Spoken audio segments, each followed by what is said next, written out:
everybody, Robbie here. And in this episode, which is taken from my appearance on Ali Kingsmith's fantastic A Listening Life podcast, I think we get one of the most concentrated downloads ever on everything I know about growing a coaching business. So Ali and her team created a great episode, great content, and then pulled it together really beautifully. So we get into so much stuff in a really concentrated, direct way. So you're in for a treat. In particular, we cover why, despite personally being a prolific writer and producer of content, I think content creation is a terrible way to grow a coaching business. How reframing proposals and pitching as an opportunity to practice made all the difference for me. We do a deep dive into pricing and money, including how I started at £30 per session and then shifted things from there. And we get into, in a really nice way, the coaching business flywheel. Some of you will have come across that already, but if you haven't, you can see a diagram of the flywheel and read a free ebook, An Introduction to the Coaching Business Flywheel, at thecoachesjourney.com/the coaching business flywheel. Links wherever you're listening. You need some hyphens in there as well, actually, but I'm not going to say all them.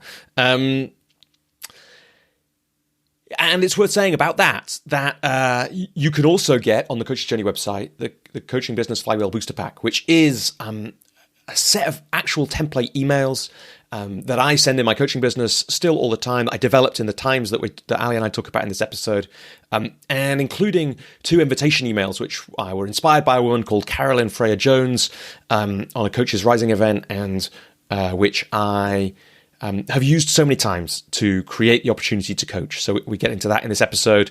How really finding people to coach is is the move, right? The crucial move in building a coaching business.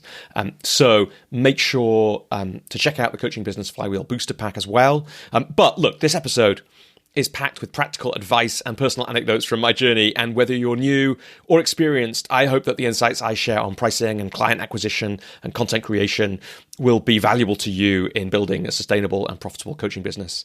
If you love this show, please subscribe or follow. Without further ado, enjoy my appearance on A Listening Life.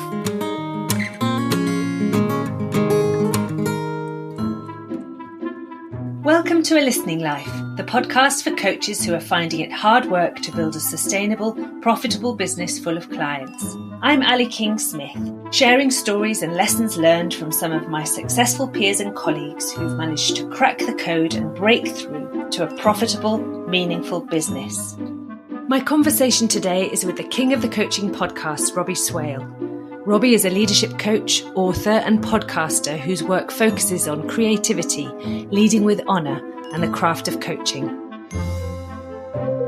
When I went part-time, I had no clients. That is a slightly uncomfortable moment which requires a lot of faith. And building website and email infrastructure at that point, it was a way to procrastinate and avoid doing a harder, scarier thing, which is somehow find some people to coach. Practicing the money side of things and the sales side of things and doing great work, those are focuses which will enable success. If you never connect with any new people, you basically can't have a coaching business. If you connect with enough new people, you almost can't help but have more coaching clients. I first heard of Robbie through his lovely long-form podcast, The Coach's Journey, which I'd highly recommend. So many experts describing their relationship to different aspects of their practice and craft. So have a listen to that one, but not until you've listened to this week's conversation with Robbie Swale himself. He works directly with clients and inside organisations from Moonpig to Deutsche Bank. He's the host of 2 podcasts, The Coach's Journey and The 12-Minute Method, and author of several books. I'm really grateful for Robbie's time, energy and expertise, especially in his latest stretch adventure, welcoming baby number 2 to Team Swale. Here we go, Robbie Swale.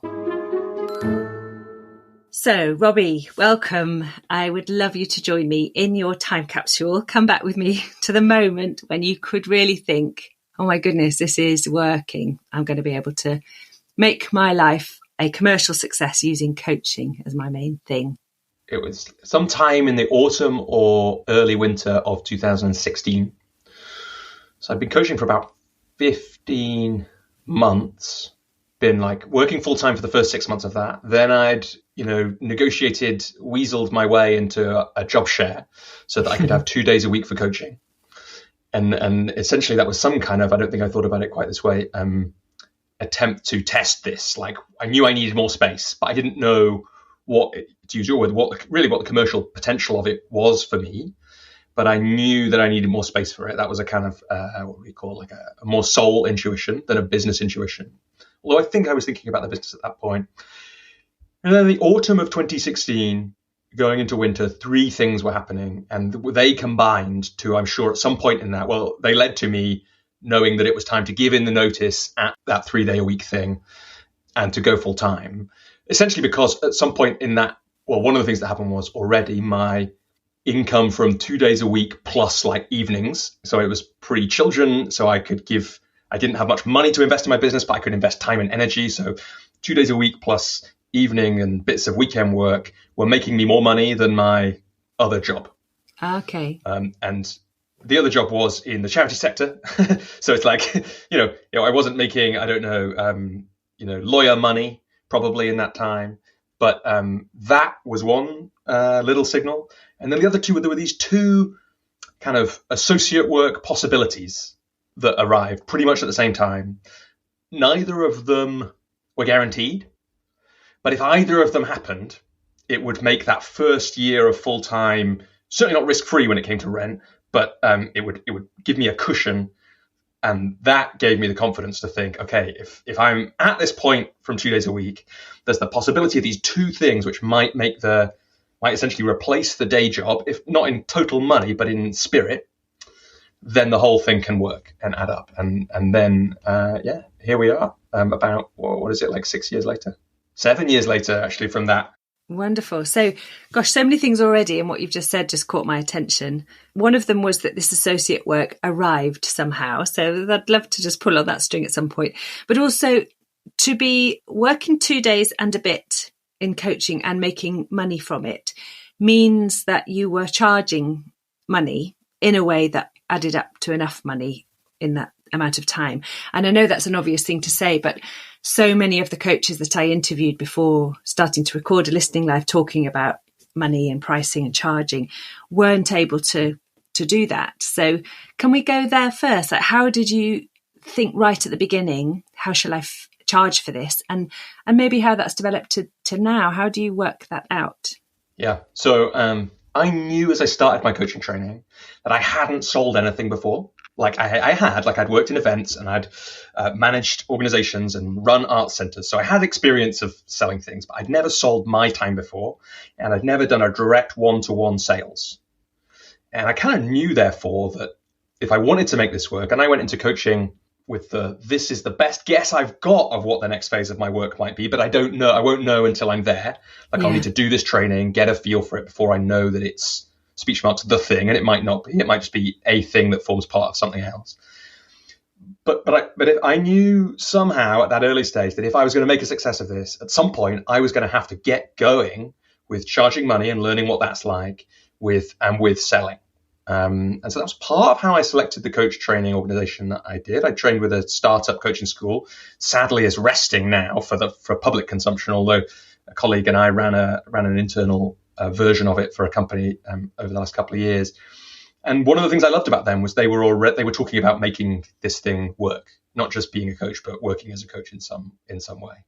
So how it actually started was they recommended as part of the training that we work with, if possible, up to 6 people. And so in terms of the money, I started at what felt like, I think somebody else had said my friend Mike had said he started at £40 a session, I think. And I decided that was a bit too much for me. So I'd start at £30 a session.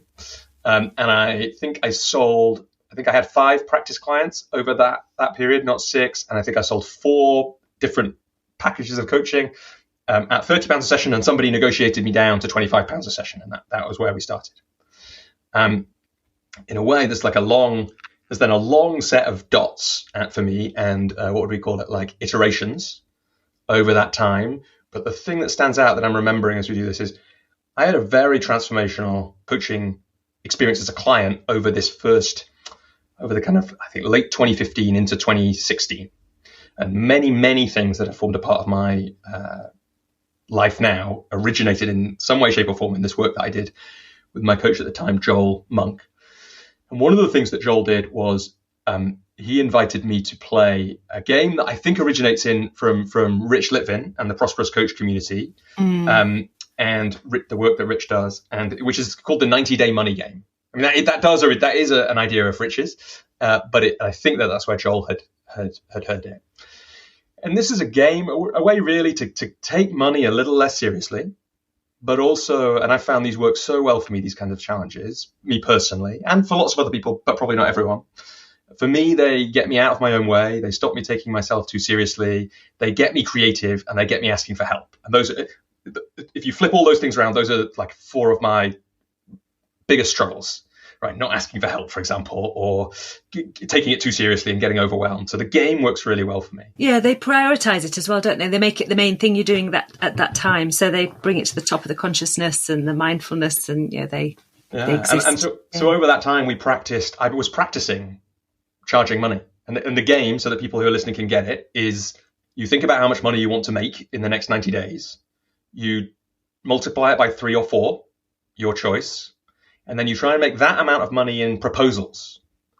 So the idea being that you can't control whether people say yes, but you have much more control over whether I say to you, I can't control whether you become my client. I can say, well, yes. If I don't say it costs X pounds to work with me for Y months, then there's no chance you're going to become my client. Sure. That's the thing within my control. And, that's that number, if people are interested in that 3 to 4, I think that's every time I've checked it, that's been about my number. So for every 4 proposals, there's about 1 client. But I had this. So one of the things that enabled that shift to happen that we started the conversation with is, mine was I wanted to make £20,000 in 90 days, times that by 4, because I was obviously feeling nuts that day, is £80,000. And I think at the time I was selling coaching at about I can't remember what it was, £600 or £800. That was usually what I was saying. Well, that was what I was saying to people at that start of that game. And I just looked at that number, 80,000, thought about 600, divided it by it, and thought there's just no way I'm going to have enough conversations. I have to get this to a different magnitude. Right. Because I can't do the maths in my head. Oh, we could do it. We must be able to do it with 800. So I'd have to do 100. I'd have to make 100 proposals at £800 to get to 80,000. So I need to change that magnitude. And where I got to in a couple of increments was about £1,500. So that was the proposal that I made most often in that period. And obviously you still need quite a lot of those to get to 80,000, but it's way quicker. For me, as soon as I've said a number, and someone hasn't laughed in my face, my whole energy seems to change around that number. So, for example, I really remember the first person I ever made £1,000 proposal to. She didn't say yes, but it was a landmark moment because she thought about it. Yes. And she didn't say, Robbie, you're not worth that. I'd never pay you £1,000 to do anything with me, which on some level is the fear that's going on. And so the energy shifts and we get to the £1,500. And just to tie this in actually with a bit of your question before about those 2 things that arrived somehow. Yes. The money game really helped me with that. So they arrived during this money game. And normally I might have thought about both of them. I'm not qualified to do this. I'm not set up to do this. Who am I to do this? Why me? But I needed to play the money game. So saying yes, even when, just saying yes to stepping in allows me to include, I can't remember what it would have been, like 6,000 extra pounds on my thing. And so getting me out of my own way, saying yes, and finding out later on that, of course, I am qualified to do this work. And it was only my own internal dialogue that was trapping me. That's so nice. I love the idea. When we start pitching ourselves, our services, we feel judged as humans. Do they say yes to me or not to me? It's different from selling a house or a car or something. But if you're just selling the pitch, almost that in itself, you are making it a third party thing. Are they buying the pitch or not? Are they buying the proposal rather than are they buying my soul? It sort of detaches you from the yes, no as well in itself. It also reminds me of a lovely podcast I listened to on the Being Freelance season, where someone there talked about they had to make 100 offers of their services. I think it was a creative that was doing branding and so on. And every time they saw a sandwich board or something outside a shop where they might need some, they thought, brilliant, I can go and get one of my no's because I'm going to have to get, say, 20 no's before I get a yes. So hooray, I've got to a no so I can get closer to my yes. So you're thinking of, I'm going to maybe have to pitch 4 times to get one. each one that was a no got you closer to the next yes, potentially. Absolutely. And it just gives you a chance to celebrate something that's actually within your control. Yeah. So like that is such a great example with the, I can imagine being the person, and we could talk more about Joel ran a different challenge with me at a different point in that coaching engagement, which earlier than this, which actually also served me really well, but just tunes you in. If you know you're playing and you're able to play, and sometimes it's great to play as part of a team, so to not be the only one playing the game, so you can celebrate together. But it tunes you in so that person is seeing all the A boards that could be redesigned, and it tuned me into, there's a chance here to make a proposal. It's like I get this email from my now friend Joe about one of these associate opportunities, and it's like I guess we tuned in to like, this is an opportunity from which. And I believe that, from which work could come. But more importantly, I believe that it's more likely to come if I say, yes, I'll do it, or I'll learn the next thing.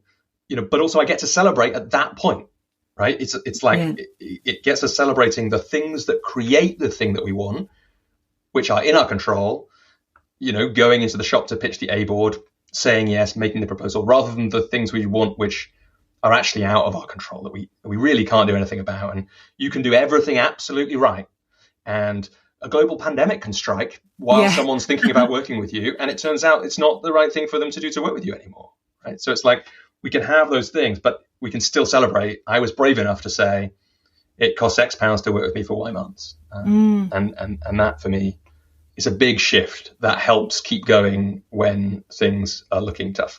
Yes, and actually, the creation of a proposal can be such an education as well, can't it? You can realise, even as you're creating a proposal, that you're not creating the right thing, that there's something else you'd like to be offering, that there's someone else you'd like to be working with. That in itself is a school day, writing a proposal. Absolutely. Yeah, we went through a period of pitching up against guys that were offering similar things to us, but were all ex-military, very much a match for the client that we were talking to, and losing out on endless pieces of work, and knowing that we were massively equipped to do the work. So we did some assessment of our successful pitches, who buys us, who likes us, who doesn't like us, and realised we were just playing on the wrong pitch too often, and actually should stop pitching against these guys selling these ex-military leadership programs, and we should go with our own wonderful leadership supervision coaching circle. So the actual losing of the pitch was one of our big transformational moments in our business. So, and all our practicing, if you get the chance to practice those things, you get a chance to create a load of data from which to learn, right? If you never practice proposals, there's all this rich data which is available to make you more successful in the future, which you never get access to. But because you kept doing it, in the end, it sounds like it showed you something. Just like, there's something weird happening here. Pricks the curiosity. Like, why do we keep, with these people, we keep losing out? And like, what's going on? And then there's learning. Yes. What do they not want that I keep wanging on about? They just don't want it. Oh, they don't want it. Silly me. So that was, that's really nice, meaty data for us to share, because I've spoken to so many coaches who are stuck at that moment of, I don't know what to do now. And just to pitch more in more places then I'll have some data to reflect upon, is such a loosening of the tie to successful pitching. And while we're on the kind of proposals pitching bit, it is worth saying the other thing that the game does. So like the kind of key thing is, for a game like that, for me, it's like the creative walking past the thing, and you think, I could actually design that A board better than it's designed, if that's the story you're selling. It's like you get two choices in that moment, right? Most of the people, most of the time, who have that thought will just walk past. Yes. And it is an opportunity missed. And that, for me, happened in coaching sessions. I know it happens with other coaches. Like, there's a chance to say to somebody, actually, we could do more work together.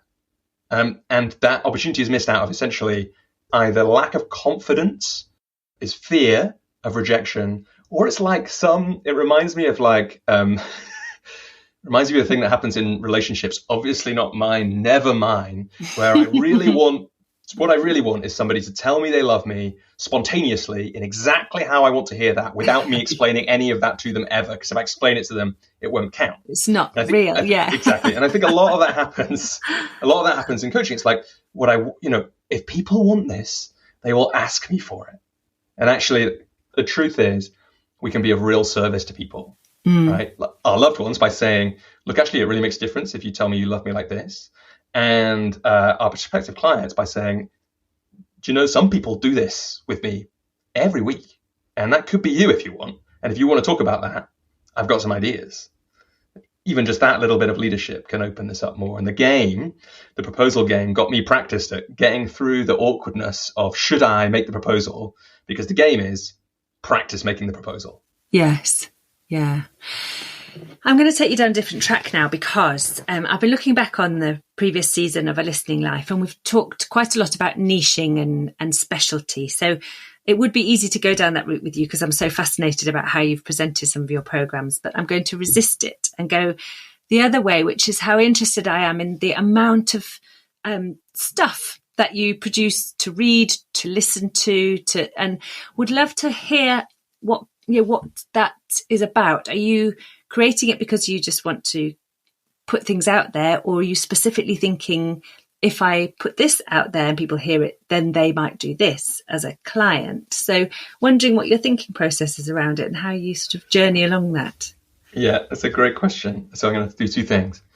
I'm going to answer that question in a sec. First, I want to say, I generally believe that for coaches, creating content is a terrible way to build a coaching business.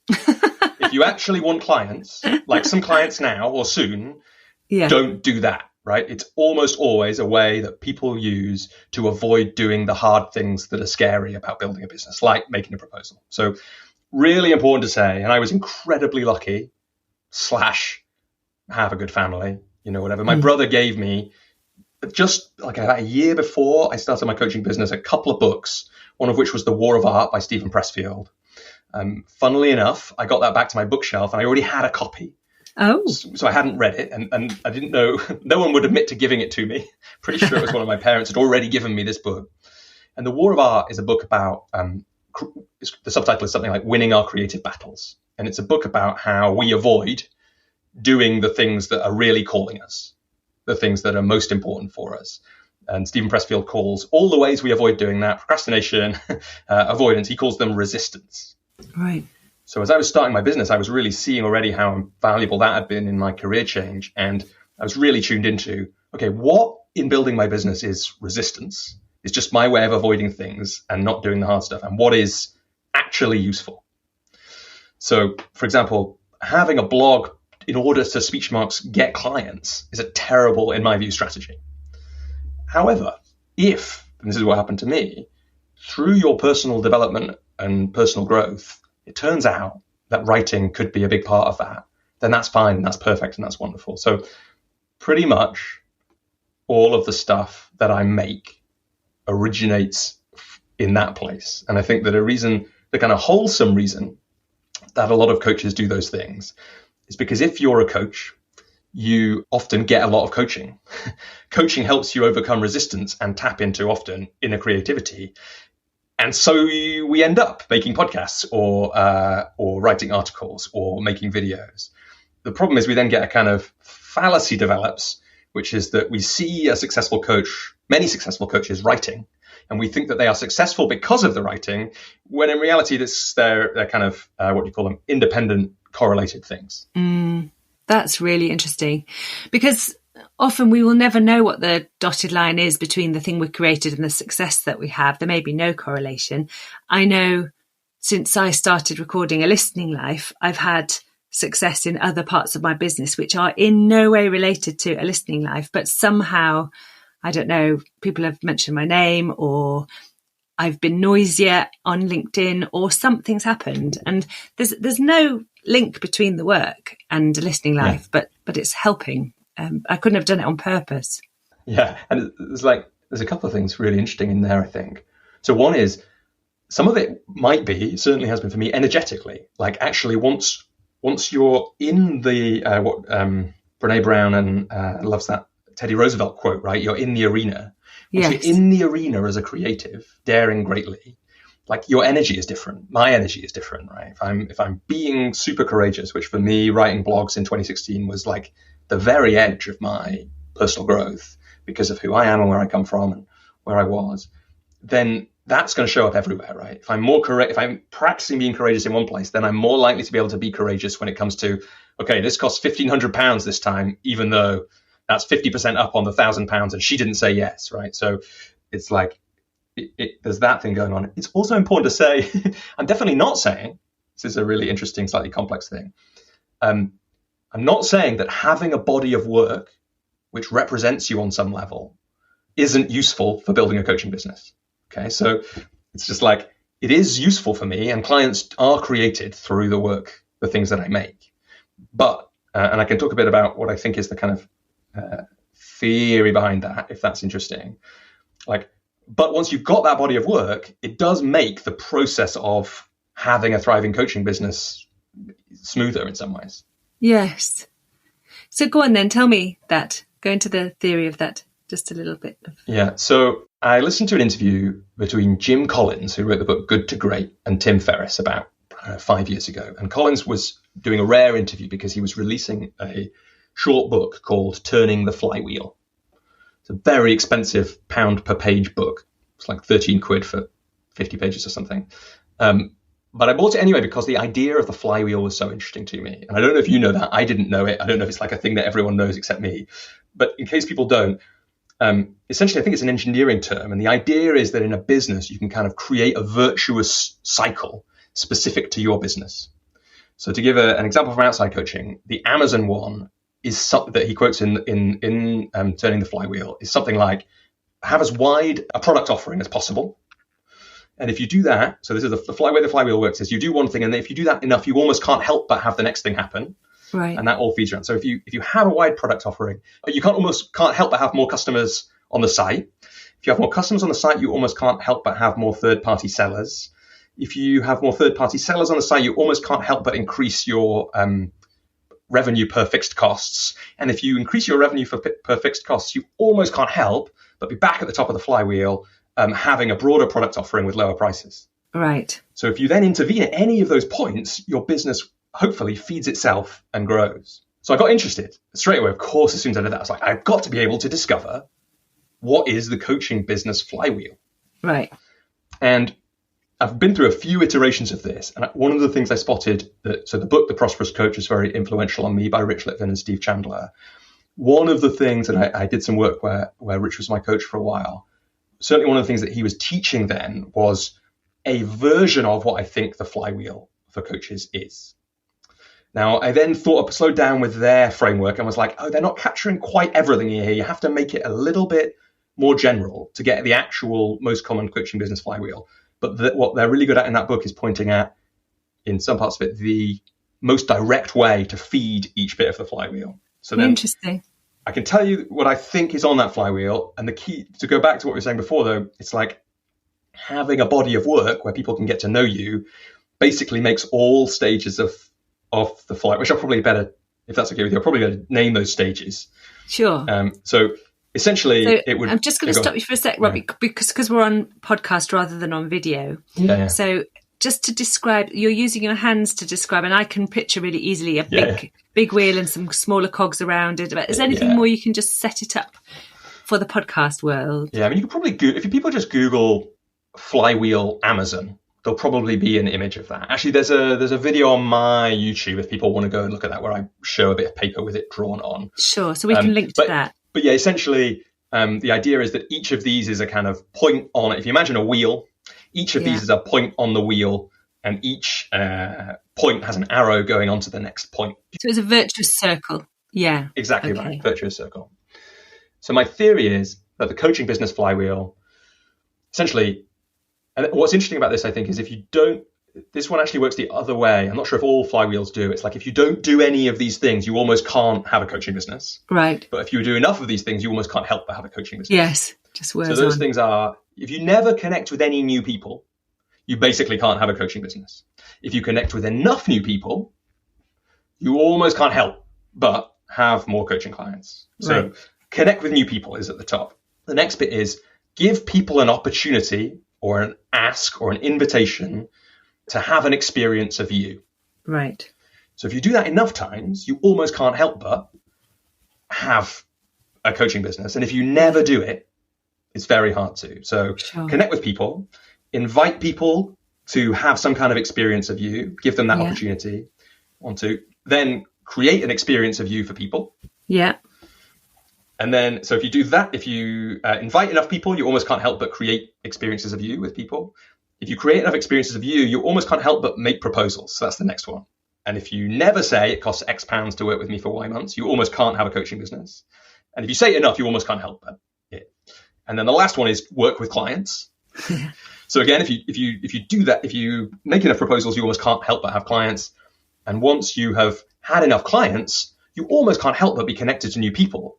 Yes. Because someone talks to their wife or their business partner or their brother-in-law or their mate down the pub, and you get the referrals. And then to go back to the body of work, the kind of things we create, that does help me at all those stages, right? Because sometimes someone's like, well, a bit like we're here, right? We're connecting partly because I think you came across something I'd made. Yes. So there we go. Like it's out in the world. Potentially people are connecting with it all the time. So there's connections. When I make invitations, people are more likely to say yes if they've already had an experience of working with me. They've read 10 blogs. They know me a bit. So if I say, I've just got this new offer, it's a chance to I'm doing this new pricing structure. It's an affordable way of working with me for just for 4 weeks. If I make up some new offer like that, then they're more likely to jump to the next stage of that if they know me a bit from having read 10 blogs or listened to 10 podcasts. Similarly, when they meet me, they feel like they know me. If what you're creating is authentic, they think that. Anyways, this is the importance of creating from the soul rather than kind of creating from trying to get clients. Because if you make stuff that doesn't match with who you are, then when somebody shows up, they get that incongruence, and it's a hindrance rather than a help. And of course, when you, again, that same thing helps when you say, when you're making the proposal, they already, by the time they're in that experience with me, they have a much greater sense of me than if they didn't know me at all. Yeah, definitely. And I think I've really moved over the last maybe 3 or 4 years into not worrying too much if all the things I share and all the things I care about and I'm authentic about are work related, knowing that one's whole self matters. So I do talk about tennis matches I've played, or the fact I'm a bit left wing, or I could rant about this or that. And actually you do then attract the people who feel that that's congruent with their way of thinking as well. So I think there's a sense that we have to write these amazing blogs all the time of this incredible insight, and it's not always the case, is it? It's just a sense of self that you can share a reflection or a view. Yeah, I mean, I really believe that. I mean, I believe that we haven't really talked about it, but my series of books is about the creative process. But they're about that from the point of view, first and foremost, I mean, they're about it from 2 angles. The reason I think that people making cool stuff is important is because I think it's partly how we change the world for the better, but it's also because it transforms the person who makes it. So when I think about, when I did work on what's my purpose, or I did work on what's the shared purpose of humanity, in my view now, I had this weird experience where what emerged for me was create the kingdom of heaven on earth, right? That's our aim. Now, I'm not religious, right? But when I slowed down with it, I was like, you kind of need that. If you're going to think about the shared purpose of humanity, you kind of need that mythopoetic language to get there. And the making the things not only practically can make the world a better place, whether it's, a little joke here and there on an otherwise too serious social medium, or it's some article that you've slaved over because you think it'll help people in some way. Yes. Those things make the world better, but also they help us get out of our creative hell. Yes. By making things, because the person who makes something and shares some part of themselves generously with others is almost always transformed. Yes, and modelling it, going first, so other people can also feel they can do that too. So it's really interesting, isn't it? Not necessary to build a coaching business. Again, really important to say that. Can be avoidance and can be an amazing thing for you to do as a person, to make some things and generously share them and practice that. Can I ask your sense of something then? Because I've heard several people recently have specifically been told on a training course, nobody was going to book onto that course yet because they don't know you well enough. So they're putting an enormous amount of energy and effort into building an online presence such that people will know them more and be able to book onto their courses. So what's your sense of that? Is that helpful? My sense is that is a tactic that will work. And a quicker way for them to do that would be to directly invite people into an experience of them and their learning. So, my sense was the reason. So when I was involved with the coaching school, the startup that I worked with, we didn't really have the energy to give it what it needed to become a public-facing coaching school, but that it actually was a relatively straightforward thing. If we had just run enough free or low-cost taster evenings per cohort, that would have been a very effective way, more effective than writing a load of blogs, of filling a cohort. Because, what do you want those to do? Well, yeah, exactly. Like they say, you absolutely do want people to know you well enough to buy from you. But a quicker way to get them to know you is to actually spend time with them live in the way that you will teach them, rather than create content, which for the long term might be useful. And I think this is really true of coaches, right? So one way to build a coaching business, create an incredibly smart, well thought out network of content, which in the end, over a period of years, might get somebody excited enough and know you well enough to buy from you. Or you could coach one person this week, and that person will then experience the magic of coaching, like in a full 10 out of 10 experience, rather than a kind of 0.5%, which is what you get from an email.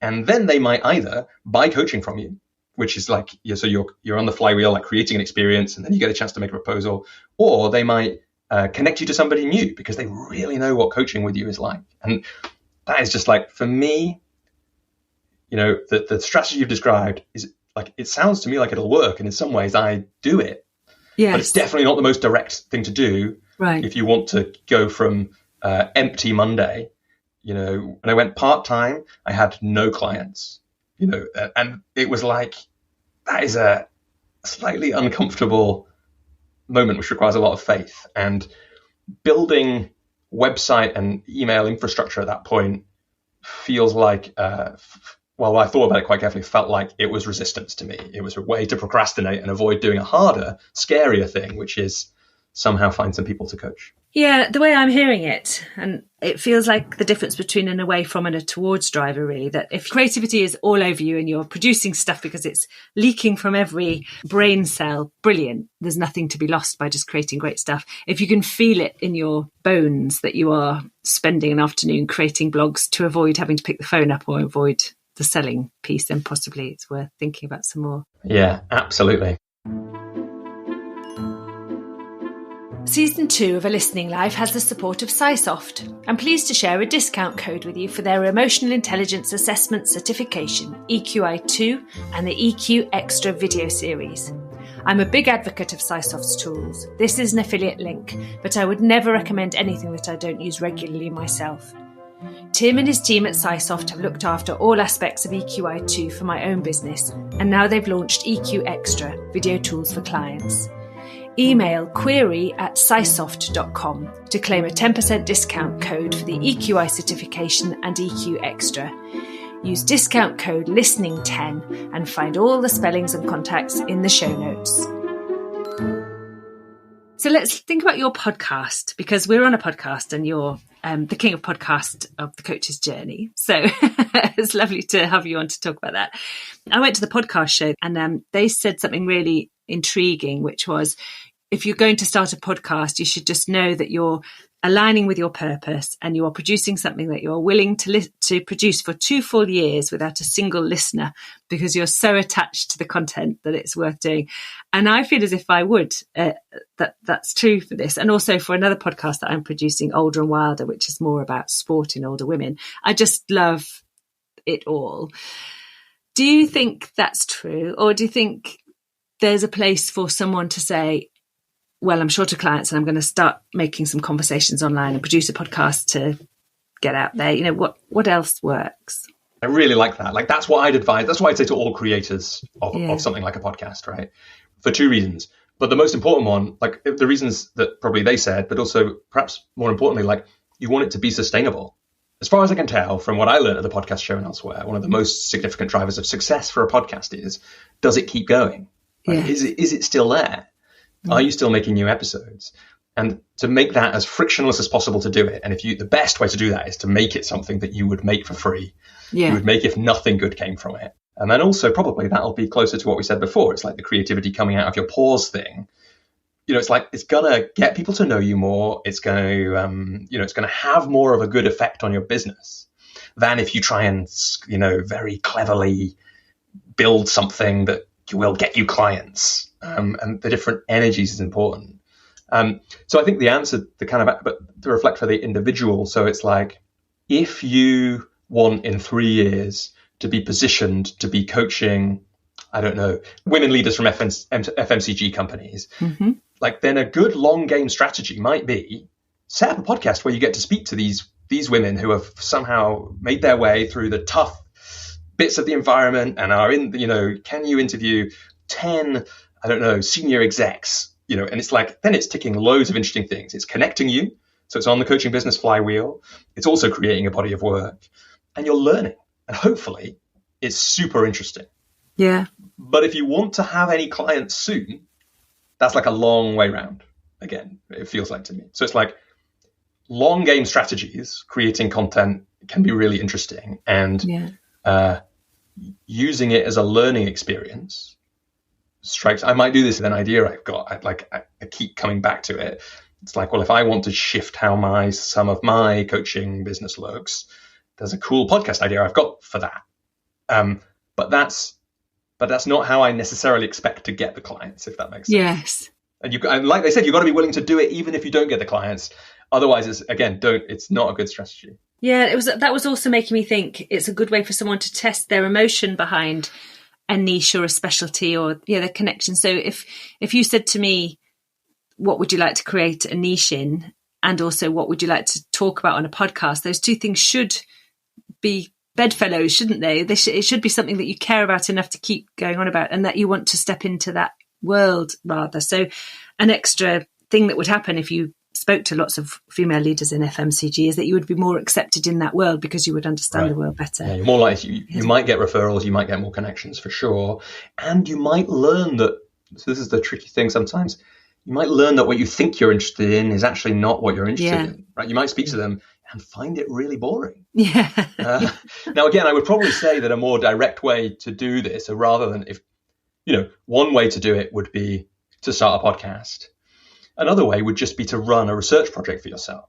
So to ask people, like, I'm looking to work with senior female leaders in FMCGs. Who do you know? 45 minutes is what I'm asking people to give. And at the end, I've heard people say this kind of thing before. At the end, I'll produce a report, which I'll send to them so they kind of learn what I've learned. Or like, you can just, one of the things that I'm forever grateful that I heard which is essentially what I did actually back in 2016 when I went part-time, is you can just reach out to people and say, like, a coach gave me some advice to think of who I'd be inspired to coach. And actually you came to mind, and here's why. And I'm willing to gift you a coaching session. We won't become a client, but just it's something I've got space for in my diary at the moment. Would you be interested? And you could do that to the 3 female leaders in FMCGs that you know, or that your partner knows, or whoever, and see if any of them do it. And what I discovered when I did that, one of the people I was most excited to coach that I could think of, we did a coaching session, and it was really boring. Like, it wasn't that effective for them, and it wasn't exciting for me. You didn't love it, yeah. And so I learned an important thing then, which was like, the challenge with a demographic, with choosing a demographic, is that is not always the best way to, like, not everyone in a certain demographic will be the best client for me. Absolutely.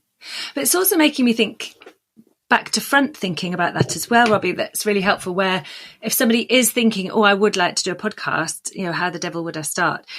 My process in getting to a listening life being recorded was, I started off thinking, I'm moving into my 50s and I've tried some stuff now, and it would maybe be helpful to capture some of that to pass it back to coaches just taking their first steps.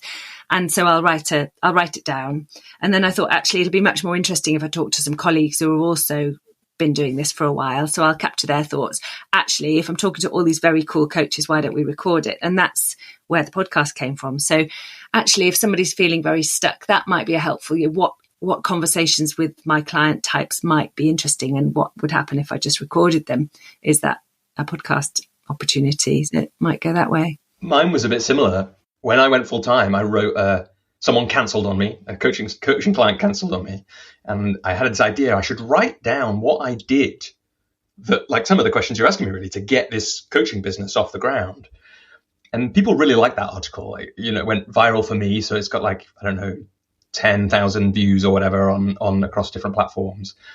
So I had this audience of coaches, and then I kept having really nice like coffee conversations with them, and I kept referencing these conversations that I'd had when I was starting out. So when I was starting out, I like sat down. This was some advice I learned on a career change website.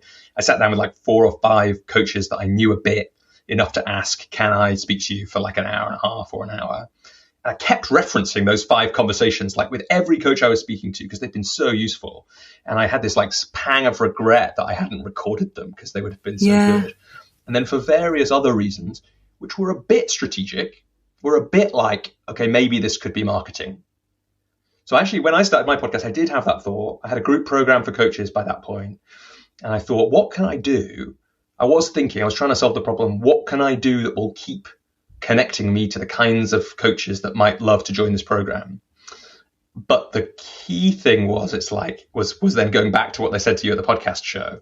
It would be neat to have something that might be marketing for the group coaching program, but I have to make it so that I'm happy to do it even if it's not. And what I started with, pretty much the first 5 episodes, give or take one person, I think, were revisiting those conversations with people that I'd had when I was just starting out. And in there as well was the sense that no one was really quite doing what my show is.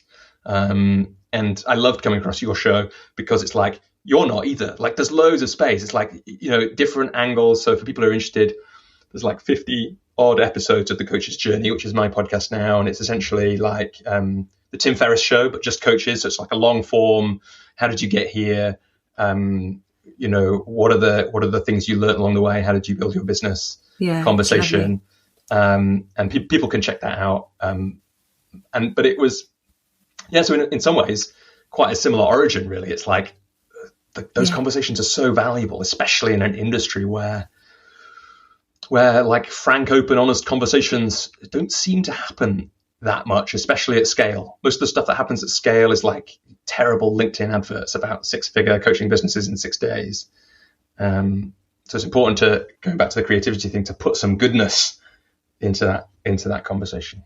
Yeah, and I think it's so generative as well when I think about some of the conversations I've had. So when I was planning the workbook, I knew that there needed to be a chunk about sales, but I wasn't quite sure how to approach that. And actually, it's the conversations I've been having across recording that have made me understand what my take is going to be on that.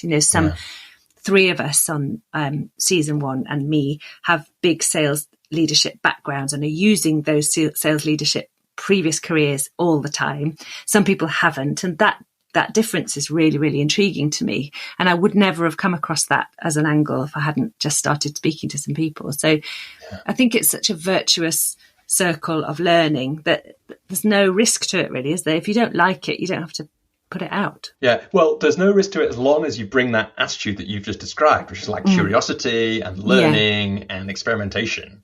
Like, there is a loss to be had if you come into it to create a client, because then as soon as you don't create the client in X months, you've just wasted your time, right? This is this tricky thing between like I tried to do this distinction in a workshop I ran recently.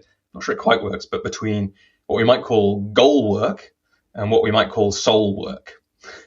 So if the purpose of making the podcast is purely a goal that you have, an end point, then there's lots of chance that it's essentially wasting your time. But if you can point at a goal, so this is like in my example, I want more people to approach me about joining the Coach's Journey group program, as it was then. It's now slightly evolved into a thing called the Coach's Journey community. I want that. What could I do? Well, I could have a podcast for coaches.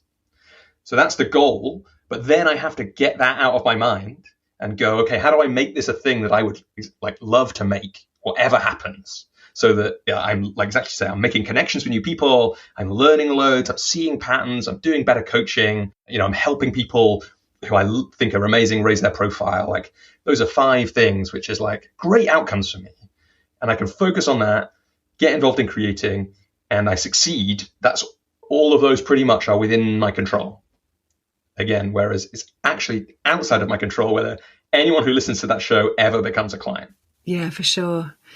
Nice link back to what you were saying before as well about focusing on those things. So I could talk about a million more things, and I'm going to have to ask you to come back at some point. I'd love to. This is super fun. So I always finish asking a question about learning. So if you were to be able to go back in time and tell yourself something that you now know has been useful and helpful in building flow and smoothness in your commercial world of coaching, what would you share with yourself? I think for me, so my kind of type is to doubt a lot. So like the what do you say? The thing that I could fix in the space-time continuum with the time machine would be I could maybe just have like less of a rough time worrying about whether it'll work.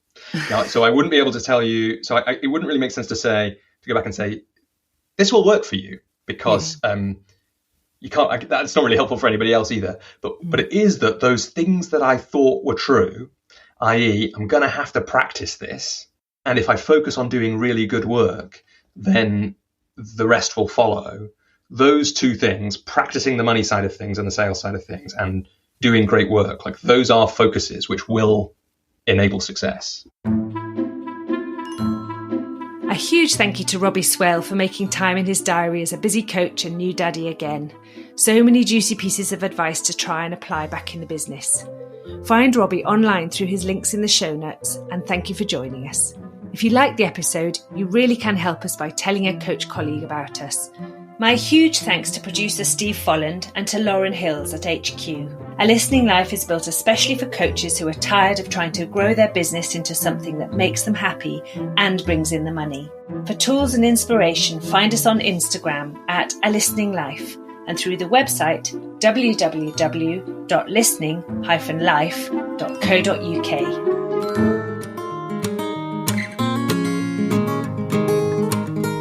Hi everybody, Robbie here, and just a few quick things to share with you before you go on to the rest of your day. Thanks for getting all the way to the end of the episode. I'm imagining that means that you think the work we're doing is important and valuable, and we think so too. And that's why I want to tell you about a way to support the coach's journey and get coaching from me and be part of an amazing group of coaches.